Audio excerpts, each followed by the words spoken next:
स्वागत है आपका स्कूल राज थ्योरी में।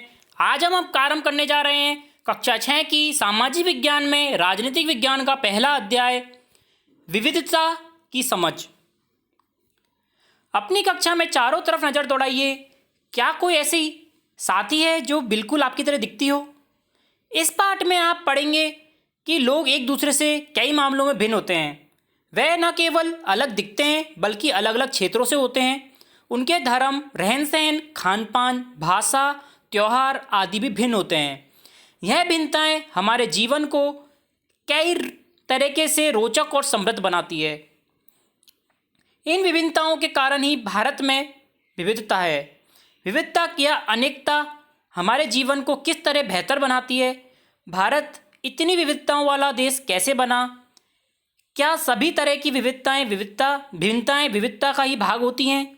चलिए कुछ उत्तर पाने के लिए हम इस पाठ को आगे पढ़ते हैं। आपकी उम्र के 3 बच्चों ने ऊपर दिए गए चित्र बनाए हैं। खाली बक्से में आप भी अपना चित्र बनाइए। क्या आपका चित्र अन्य विद्यार्थियों जैसा है जो इन चित्रों में विद्यार्थियों ने बनाया है? हो सकता है कि आपका चित्र इन तीनों से बहुत भिन्न हो, जैसा ये तीनों चित्रों में आपस में एक दूसरे से नहीं मिलते हैं। ऐसा इसलिए है कि सबका चित्रकारी करने का अपना अपना तरीका होता है। जिस तरह हमारी चित्रकारी से भिन्नता है, उसी तरह हमारे रूप रंग, खान पान आदि में भी भिन्नता है। अपनी अध्यापिका की सहायता से यह पता कीजिए कि आप में से कितनी साथियों के जवाब एक जैसे हैं। क्या कक्षा में कोई ऐसी साथी भी है जिसकी सूची आपकी सूची से हूबहू मिलती है? शायद नहीं हो। हालांकि ऐसा होगा कि कई साथियों के कुछ जवाब आपके जवाबों से मिलते जुलते होंगे। कितने साथियों को आपकी जैसी किताबें पढ़ना पसंद होगा? आपकी कक्षा में कितने विद्यार्थी कुल मिलाकर कितनी भाषाएं बोलते हैं? इनसे अब आपको यह अंदाजा भी होगा कि कई मामलों में आप अपनी साथियों की तरह हैं और कई मामलों में बिल्कुल अलग। ठीक है। दोस्ती करना। क्या ऐसी इंसान से दोस्ती करना आपके लिए आसान होगा जो आपसे बहुत भिन्न है? नीचे दी गई कहानी के माध्यम से हम पढ़ेंगे और सोचेंगे। मैंने इसे एक मजाक की तरह लिया। मजाक जो कि कटे फटे कपड़े पहने हुए एक छोटे से लड़के के लिए था जो जनपद के भीड़भाड़ वाले चौराहे पे लाल बत्ती पे अखबार बेचता था। मैं जब वहाँ से साइकिल से गुजरता था तो वह अंग्रेजी का अखबार हाथ में लहराते हुए मेरे पीछे भागता था और उस दिन की सुर्खियों को हिंदी अंग्रेजी के मिले जुले कुछ शब्द चिल्ला चिल्ला कर सुनाता रहता था। इस बार मैं पटरी के सहारे रुका। मैंने उससे हिंदी का अखबार मांगा। उसका मुंह खुला का खुला रह गया। उसने पूछा, मतलब आपको हिंदी आती है? बिल्कुल, मैंने अखबार के पैसे देते हुए कहा। क्यों, तुमने क्या सोचा? वह रुका। पर आप लगते तो बड़े अंग्रेज हैं। वह बोला, मतलब कि आप हिंदी भी पढ़ सकते हैं? हाँ, बिल्कुल पढ़ सकता हूँ। इस बारे में थोड़ा अधीर होते हुए मैं बोला, मैं हिंदी बोल सकता हूँ, पढ़ सकता हूँ, लिख भी सकता हूँ। मैंने स्कूल के दूसरे सब्जेक्ट जो विषय होते हैं के साथ हिंदी भी पढ़ी है। सब्जेक्ट? उसने पूछा। अब आप जो कभी स्कूल नहीं गया है उसको मैं क्या समझाता सब्जेक्ट क्या होता है? वह कुछ होता है। मैंने शुरू किया कि हरी बत्ती हो गई। मेरे पीछे गाड़ी के हॉर्न शुरू हो गए। मैंने भी अपने आप को ट्रैफिक के साथ आगे बढ़ने दिया। अगले दिन फिर से वहाँ पर था। मैं मुस्कुरा रहा, वह मुस्कुरा रहा था। वो मेरी तरफ हिंदी का अखबार बढ़ाते हुए उसने कहा, भैया आपका अखबार। अब बताइए सब्जेक्ट क्या चीज़ होती है? अंग्रेजी का यह शब्द उसकी ज़बान पर अजीब लग रहा था। ऐसा लगने लगा मानो अंग्रेजी में सब्जेक्ट शब्द जो दूसरे अर्थ है प्रजा, उस अर्थ में वह उसका प्रयोग कर रहा है। ओह, यह कुछ पढ़ाई लिखाई से संबंधित है, मैंने कहा। उसके बाद चूंकि बत्ती लाल हो गई थी तो मैंने उससे पूछा, तुम कभी स्कूल गए हो? कभी नहीं, उसने जवाब दिया। फिर बात बढ़ाते हुए उसने गर्व से कहा, मैं जब इतना ऊंचा था तभी से मैंने काम करना शुरू कर दिया था। उसने मेरी साइकिल की गद्दी के बराबर अपनी आप को नापा। पहले मेरी माँ मेरे साथ आती थी, लेकिन अब मैं अकेला ही ले आता हूँ। अभी तुम्हारी माँ कहाँ है? मैंने पूछा। पर जब तक हरी बत्ती हो गई और मैं चल पड़ा। मैंने उसे अपने पीछे कहीं से चिल्लाते हुए सुना, वह मेरठ में है। और उसके साथ बाकी ट्रैफिक शोरगुल में डूब गया। मेरा नाम समीर है, उसने अगले दिन कहा और बड़े शर्माते हुए मेरा नाम पूछा। आपका नाम? ये तो बड़े आश्चर्य की बात है कि मेरी साइकिल डगमगाई। मेरा नाम भी समीर है, मैंने बताया। क्या? उसकी आंखें एकदम चमक उठी। हाँ, मैंने मुस्कुराते हुए कहा। तुम्हें पता है समीर का अर्थ क्या होता है? हवा, पवन। और पवन पुत्र कौन है जानते हो? हनुमान। तो अब से आप समीर 1 और मैं समीर 2, उसने खूब खुश होते हुए कहा। हाँ ठीक है, मैंने जवाब दिया और अपना हाथ आगे बढ़ाया। और हाथ मिलाओ समीर 2। उसका छोटा सा हाथ मेरे हाथ में एक नन्ही चिड़िया की तरह समा गया। मैं साइकिल चलाकर आगे बढ़ चुका था, पर उसके हाथ की गर्माहट अभी तक महसूस कर रहा था। अगले दिन उसके चेहरे पर उसकी चिरपरिचित मुस्कान नहीं थी। मेरठ में बड़ी गड़बड़ हो गई थी, उसने कहा। वहाँ दंगों में बहुत सारे लोग मारे गए हैं। मैंने मुख्य अखबार की सुर्खियों की तरफ देखा। बड़े बड़े अक्षरों में लिखा था, सांप्रदायिक दंगे। लेकिन समीर, मैंने शुरू ही किया था, मैं मुस्लिम समीर हूँ, वह बोल पड़ा। और मेरे सभी लोग मेरठ में रहें। उसकी आंखें भर गई। जब मैंने उसके कंधे पर हाथ रखा, उसने नज़र ऊपर नहीं उठाई। समीर 1 और समीर 2 में कोई 3 अंतर लिखिए। क्या ये अंतर उसके दोस्त बनने से रोक पाए? अगले दिन जब चौराहे पर नहीं था, न उसके अगले दिन था, न आगे फिर कभी, अंग्रेजी या हिंदी अखबार मुझे नहीं बता सका कि मेरा समीर 2 आखिर कहाँ गया। जहाँ समीर 1 को अंग्रेजी ज़्यादा अच्छी आती थी, वहीं समीर 2 हिंदी बोलता है। हालांकि दोनों की भाषाएं अलग हैं, फिर भी दोनों एक दूसरे से बात कर पाए। उन्होंने इसके लिए प्रयास किया, क्योंकि उनके लिए बात करना महत्वपूर्ण था। समीर 1 और समीर 2 की धार्मिक व सांस्कृतिक पृष्ठभूमियाँ भी अलग थे। जहाँ समीर 1 हिंदू है, वही समीर 2 मुसलमान है। दोनों में दोस्ती हुई क्योंकि दोनों दोस्ती करना चाहते थे। खान पान, पहनाव, धर्म, भाषा आदि की ये भिन्नताएं विविधता का एक पहलू हैं। अपनी विविध धार्मिक और सांस्कृतिक पृष्ठभूमियों के अलावा समीर 1 और समीर 2 कई अन्य मामलों में एक दूसरे से अलग थे। उदाहरण के लिए समीर 1 स्कूल में पढ़ाई की, जबकि समीर 2 अखबार बेचता था। समीर 2 को स्कूल जाने का मौका मिला ही नहीं। आपने संभवतः अपने इलाके में कई लोगों को देखा होगा जो गरीब हैं, जिनकी भोजन, घर और कपड़े की ज़रूरतें भी पूरी नहीं हो सकती हैं। यह फ़र्क उस फ़र्क से अलग है जिसके बारे में हमने पहले पढ़ा। यह विविधता का रूप नहीं है, बल्कि गैर बराबरी का रूप है। गैर बराबरी का मतलब है कुछ लोगों के पास न अवसर हैं, न ज़मीन है या पैसे जैसे संसाधन जो दूसरों के पास हैं। इसलिए गरीबी और अमीरी विविधता का रूप नहीं है, यह लोगों के बीच मौजूद असमानता यानी गैर बराबरी है। जाति व्यवस्था असमानता का एक और उदाहरण है। यह व्यवस्था में समाज अलग अलग समूह में बट गया है। इस बंटवारे के आधार पर लोग किस किस तरह के काम करते हैं, लोग जिस जाति में पैदा होते थे उसे बदल नहीं सकते थे। लोग जिस जाति में पैदा होते थे उसे बदल नहीं सकते थे। उदाहरण के लिए, अगर आप कुम्हार के घर में पैदा हुए हैं तो आपकी जाति कुम्हार ही होती थी। आपकी बस वहीं बन सकती थी। कोई व्यक्ति जाति से जुड़ा अपना पेशा भी नहीं बदल सकता था, इसलिए उस ज्ञान के अलावा किसी अन्य ज्ञान को हासिल करना जरूरी नहीं समझा जाता था। इससे गैर बराबरी पैदा हुई। आप इस बारे में अगले पाठ में जरूर पढ़ेंगे। विविधता हमारे जीवन को कैसे समृद्ध करती है। जैसे समीर 1 और समीर 2 दोस्त बने, ठीक वैसे ही आपकी भी सहेलियां होंगी जो आपसे बहुत अलग होंगी। आपने शायद उनके घर में अलग तरह का खाना खाया होगा, उनके साथ अलग त्यौहार बनाए होंगे, उनके कपड़े पहनकर देखे होंगे और थोड़े बहुत उनकी भाषा भी सीखी होगी। आपको शायद तरह तरह के जानवर, रानियों, साहसिकों, घटनाओं या भूतों की कहानियाँ पसंद होंगी। संभव है कि आपको खुद कहानी बनाना भी पसंद होगा। एक अच्छी कहानी पढ़ने से हमेशा खुशी मिलती है। उसको पढ़कर और ज़्यादा कहानी बनाने के लिए नए नए विचार मिलते हैं। जो लोग कहानियाँ लिखते हैं वे विभिन्न स्रोतों, किताबें, वास्तविक जीवन और कल्पना से प्रेरणा लेते हैं। कुछ लोग जंगल में जानवरों के नज़दीक रहे हैं, उन्होंने जानवरों की दोस्ती और लड़ाइयों के बारे में कहानियाँ लिखी हैं।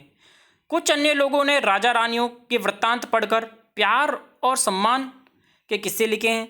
कुछ ने अपने बचपन की यादों में गोते लगाए और स्कूल और दोस्तों की मधुर यादों से निकलकर कुछ साहस की कहानियाँ लिखी।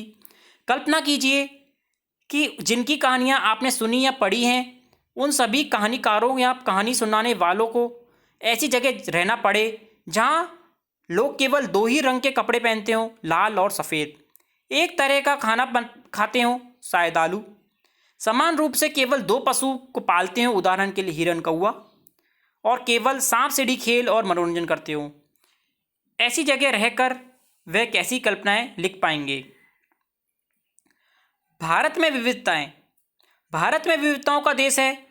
हम विभिन्न भाषाएं बोलते हैं, विभिन्न प्रकार का खाना खाते हैं, अलग अलग त्यौहार मनाते हैं और भिन्न भिन्न धर्मों का पालन करते हैं। लेकिन गहराई से सोचें तो वास्तव में हम एक तरह की चीज़ें करते हैं, केवल हमारे करने का तरीका अलग है। हम विविधताएं को कैसे समझें? करीब 200 वर्ष पहले, जब रेल, हवाई जहाज, बस और कारें हमारे जीवन का हिस्सा नहीं थे, तब भी लोग संसार के एक भाग से दूसरे भाग तक यात्रा करते थे। वे पानी के जहाज, घोड़े, ऊंट पर बैठकर जाते थे या फिर पैदल चलकर। अक्सर यह यात्राएं खेती और बसने के लिए, नई जमीन की तलाश या फिर व्यापार के लिए की जाती थी। चूँकि यात्रा में बहुत समय लगता था, इसलिए लोग नई जगह पर अक्सर काफ़ी लंबे समय तक ठहर जाते थे। इसके अलावा सूखे और अकाल के कारण भी कई बार लोग अपना घर छोड़ देते थे। उन्हें जब भरपेट खाना नहीं मिलता था तब वे नई जगह जाकर बच जाते थे। कुछ लोग काम की तलाश में और कुछ युद्ध के कारण घर छोड़ देते थे। लोग जब नई जगह पर बसना शुरू करते थे तो उनके रहन सहन में थोड़ा बदलाव आ जाता था। कुछ चीज़ें वह पुराने ढर्रे पर ही चलाते रहते थे और इस तरह उनकी भाषा, भोजन, संगीत, धर्म आदि में नए और पुराने मिश्रण होता रहता था। उनकी संस्कृति और नई जगह की संस्कृति में आदान प्रदान होता था और धीरे धीरे एक मिश्रित यानी मिली जुली संस्कृति उभरती थी। अगर अलग अलग क्षेत्रों के इतिहास देखें तो हमें पता चलेगा कि किस तरह विभिन्न सांस्कृतिक प्रभावों ने वहाँ के जीवन और संस्कृति को आकार देने में योगदान किया है। इस तरह से कई क्षेत्र अपने विशिष्ट इतिहास के कारण विविधता संपन्न हो जाते हैं। ठीक इसी प्रकार लोग अलग अलग तरह की भौगोलिक स्थितियाँ से किस प्रकार सामंजस्य बैठाते हैं, उससे भी विविधता उत्पन्न होती है। उदाहरण के लिए समुद्र के पास रहने वाले में और पहाड़ी इलाकों में रहने वालों में बड़ा फ़र्क होता है। न केवल वहाँ के लोग के कपड़े और खान पान की आदतों में फ़र्क होता है, बल्कि जिस तरह का काम करेंगे वह भी अलग अलग होंगे। शहरों में अक्सर लोग ये भूल जाते हैं कि उनका जीवन उनके भौतिक वातावरण से किस तरह गहराई तक जुड़ा हुआ है। ऐसा इसलिए है कि शहरों के लोग विरले ही अपनी सब्जी व अनाज उगाते हैं। वह इन चीज़ों के लिए बाजार पर निर्भर रहते हैं। आइए भारत के दो भाग, लद्दाख और केरल के उदाहरण के जरिए ये समझने की कोशिश करें कि किस तरह क्षेत्र की विविधता के आधार पर उसके इतिहास और भौगोलिक कारकों का असर क्या पड़ता है। लद्दाख, जो चित्र दिया गया है, लद्दाख ऊंचे पहाड़ वाला और रेगिस्तानी इलाका है। लद्दाख जम्मू कश्मीर के पूर्वी हिस्से में पहाड़ियों में बसा एक रेगिस्तानी इलाका है। यहाँ बहुत ही कम खेती संभव होती है क्योंकि इस क्षेत्र में बारिश बिल्कुल नहीं होती है। यहाँ का इलाका हर वर्ष काफ़ी लंबे समय तक बर्फ़ से ढका रहता है। इस क्षेत्र में बहुत ही कम पेड़ उगे हुए हैं। पीने के पानी के लिए लोग गर्मी के महीने में बर्फ़ पिघलने पर निर्भर रहते हैं। यहाँ के लोग एक ख़ास किस्म की बकरी पालते हैं जिससे पश्मीना ऊन मिलती है। ऊन की कीमत, इसलिए पश्मीना शाल बड़ी महंगी होती है। लद्दाख के लोग बड़ी सावधानी से इस ऊन को इकट्ठा करते हैं और कश्मीर के व्यापारियों को बेच देते हैं। मुख्यतः कश्मीर में ही पश्मीना शॉलें बुनी जाती हैं। यहाँ के लोग दूध से बने पदार्थ जैसे मक्खन, चीज और मांस खाते हैं। हर एक परिवार के पास कुछ गाय, बकरी, याक होती है। रेगिस्तान होने के का मतलब यह नहीं कि वहाँ व्यापार यहाँ आने वाले को आकर्षित नहीं हुए हैं। लद्दाख तो व्यापार के लिए बहुत अच्छा रास्ता माना गया है, क्योंकि यहाँ की कई घाटियाँ जिनसे गुजरकर मध्य एशिया के काफ़िले उस इलाके में पहुँचते थे, जिसे आज तिब्बत कहते हैं। ये काफ़िले अपने साथ मसाले, कच्चा रेशम, दरिया लेकर चलते थे। लद्दाख के रास्ते ही बौद्ध धर्म भी तिब्बत पहुँचा। लद्दाख को छोटा तिब्बत भी कहा जाता है। करीब 400 साल पहले यहाँ पर लोगों का इस्लाम धर्म से परिचय हुआ। अब यहाँ अच्छी खासी संख्या में मुसलमान रहते हैं। लद्दाख में गानों और कविताओं का बहुत समृद्ध मौखिक संग्रह है। तिब्बत का ये ग्रंथ केसर सागर लद्दाख में काफ़ी प्रचलित है। उसके स्थानीय रूप को मुसलमान और बौद्ध दोनों ही लोग गाते हैं। उस पर नाटक भी खेलते हैं। इस चित्र में पश्मीना शॉल बुनती हुई औरतें दिख रही हैं। केरल भारत के दक्षिणी पश्चिमी कोने में बसा हुआ ये राज्य है। ये एक तरफ समुद्र से घिरा हुआ है, दूसरी तरफ पहाड़ियों से। इन पहाड़ियों पर विविध प्रकार के मसाले, काली मिर्च, लौंग, इलायची आदि उगाए जाते हैं। इन मसालों के कारण यह क्षेत्र व्यापार के लिए बहुत ही आकर्षक बना हुआ है। सबसे पहले अरबी एवं यहूदी व्यापारी केरल आए थे। ऐसा माना जाता है कि ईसा मसीह के धर्मदूत जो संत थॉमस लगभग 2000 साल पहले यहाँ आए थे। भारत में ईसाई धर्म लाने वाले का श्रेय उन्हीं को जाता है। अरब से कई व्यापारी यहाँ आकर बस गए। इब्न बतूता ने, जो करीब 700 साल पहले यहाँ आए, अपने यात्रा वृत्तांत में मुसलमानों के जीवन का विवरण देते हुए लिखा कि मुसलमान समुदाय की यहाँ बड़ी इज्जत थी। वास्को डी गामा पानी के जहाज से यहाँ पहुँचे और पुर्तगालियों ने यूरोप से भारत तक की समुद्री रास्ता जाना। इन सभी ऐतिहासिक प्रभावों के कारण केरल के लोग विभिन्न धर्मों का पालन करते हैं। इनमें यहूदी, इस्लाम, ईसाई, हिंदू, बौद्ध भी धर्म शामिल है। चीन के व्यापारी भी केरल आए थे। यहाँ पर मछली पकड़ने के लिए जाल इस्तेमाल किए जाते हैं। चीनी जालों से हूबहू मिलते हैं और उन्हें चीना वाला भी कहते हैं। तलने के लिए लोग जो बर्तन इस्तेमाल करते हैं वो चीनी मिट्टी कहते हैं, चीना चट्टी कहते हैं। इसमें चीन शब्द इस बात की ओर इशारा करता है कि इसकी उत्पत्ति कहाँ हुई होगी। केरल की उपजाऊ जमीन और जलवायु चावल की खेती के लिए बहुत उपयुक्त है। वहाँ के अधिकतर लोग मछली, सब्जी और चावल खाते हैं। केरल में मनाए जाने वाले त्यौहार ओणम का एक विशेष आकर्षक जो नाव प्रतियोगिता होती है उसका चित्र है। जहाँ केरल और लद्दाख की भौतिक अवस्थाएं एक दूसरे से बिल्कुल अलग है, वहीं हम देखते हैं कि दोनों क्षेत्रों की इतिहास में एक ही प्रकार की सांस्कृतिक प्रभाव है। दोनों ही क्षेत्रों में चीन व अरब से आने वाले व्यापारों ने प्रभावित किया है। यहाँ केरल की भौगोलिक स्थिति में मसालों की खेती संभव है, वहीं लद्दाख में की विशेष भौगोलिक स्थिति में ऊन व्यापारी के लिए और खींचा चला आया। इसी तरह पता चलता है कि किसी भी क्षेत्र के सांस्कृतिक जीवन का उसके इतिहास और भूगोल से प्राय गहरा रिश्ता रहता है। विविध संस्कृतियों का प्रभाव केवल बीते हुए कल की बात नहीं है, हमारे वर्तमान जीवन का आधार भी काम के लिए एक जगह से दूसरी जगह जाना है। हर एक कदम एक साथ हमारे सांस्कृतिक व रीति रिवाज और जीने के तरीके धीरे धीरे नए क्षेत्र का हिस्सा बन जाते हैं जहां हम पहुंचते हैं। ठीक उसी तरह अपने पड़ोस में हम केवल अलग अलग समुदायों के लोगों के साथ चलते हैं रहते हैं। अपने रोज़मर्रा के जीवन में हम मिलजुल कर काम करते हैं और एक दूसरे के रीति रिवाज और परंपराओं में घुल मिल जाते हैं। विविधता एक एकता। भारत की विविधता या अनेकता को उसकी ताकत का स्रोत माना जाता है। जब अंग्रेजों का भारत पर राज था, विभिन्न धर्म, भाषा और क्षेत्रों की महिलाओं और पुरुषों ने अंग्रेजों के खिलाफ मिलकर लड़ाई लड़ी थी। भारत के स्वतंत्रता संग्राम में अलग अलग परिवेशों के लोग शामिल थे। उन्हें एकजुट होकर आंदोलन किया और इकट्ठे ही जेल गए। अंग्रेजों का अलग अलग तरीके से विरोध किया और अंग्रेजों ने सोचा कि भारत के लोग में फूट डाल सकते हैं क्योंकि उनमें काफ़ी विविधताएं हैं और इस तरह उनका राज चलता रहेगा। मगर लोगों ने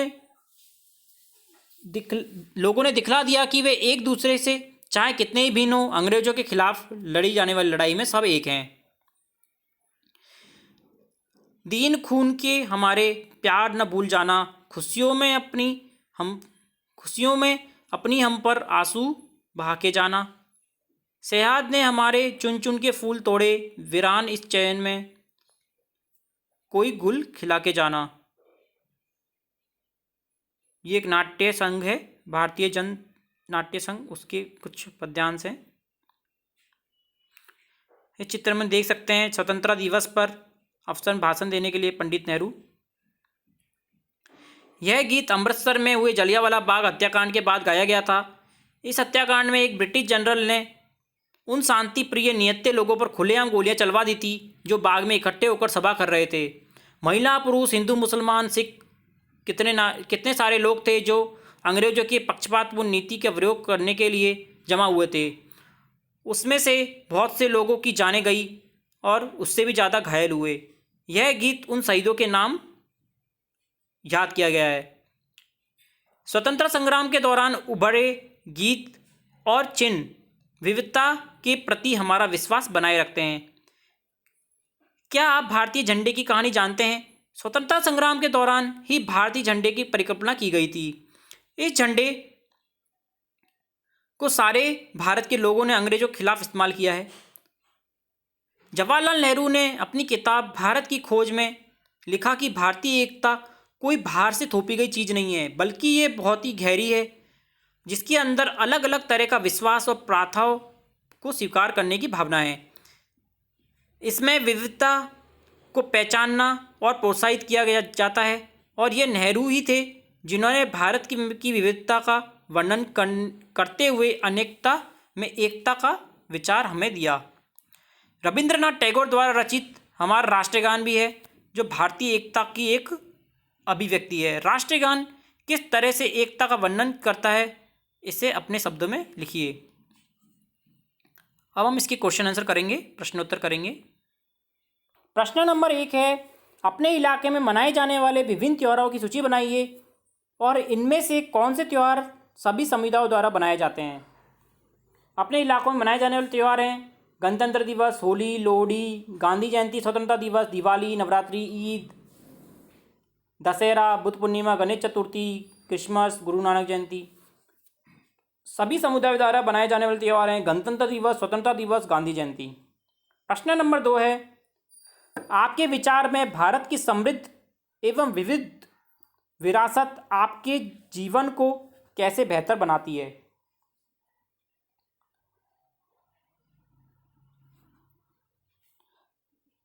भारत देश विविधताओं से भरा हुआ है। यहाँ विभिन्न विभिन्न भाषाएं बोली जाती है, विभिन्न जातियों और धर्मों के लोग बसते हैं। यहाँ के लोग खान पान और कपड़े पहनने के तरीके, रहन सहन की में भी विभिन्नताएं हैं। हम सब लोग इन विभिन्नताओं लोगों के संपर्क में आते हैं, उन्हें जानते हैं, पहचानते हैं, उनसे दोस्ती करते हैं और उनके साथ आगे बढ़ते हैं। काम करते करते उनका रहन सहन, उनकी भाषा, उनका खान पान, उनके पहनावे के बारे में जान लेते हैं और उनसे कुछ नया सीख पाते हैं। इस प्रकार की विविध विरासत हमारे जीवन को बेहतर बनाती हैं। जब हम लोगों में भाषा और भोजन संस्कृति का आदान प्रदान होता है तो यह संस्कृतियाँ आपस में मिलकर एक नई संस्कृति बनाती है, जिससे हमारा जीवन बेहतर बनता है। आपके अनुसार अनेकता में एकता का विचार भारत के लिए कैसे उपयुक्त है। भारत की खोज किताब से लिए गए इस वाक्यांश में नेहरू भारत की एकता के बारे में क्या कहना चाह रहे हैं। भारत शुरुआत से ही विविधताओं से भरा देश है। यहाँ के लोग एक दूसरे से भाषाएं और धर्मों से भिन्न हैं तथा अनेक हैं, परंतु जब अंग्रेजों ने भारत पर राज था तो विभिन्न धर्म भाषाओं वाले अन्य जाति के लोग एकजुट होकर अंग्रेजों से लड़ाई कर रहे थे और अनेकता में एकता होने की परिभाषा देते थे। जवाहरलाल नेहरू ने अपनी किताब अनेकता में एकता के बारे में कहा है कि भारतीय एकता कोई बाहर से थोपी गई चीज़ नहीं है, बल्कि ये बहुत गहरी है। प्रश्न नंबर 4 है, जलियांवाला बाग हत्याकांड के ऊपर लिखे गए गाने में उस पंक्ति को चुनिए जिसके अनुसार भारत की एकता को निश्चित रूप से झलकाती है। हिंदुओं मुस्लिमों की होती है आज होली, बहते हैं एक रंग में, दामन भीगो के जाना दिन खून हमारे। यह पंक्ति भारत की एकता को निश्चित रूप से दर्शाती है।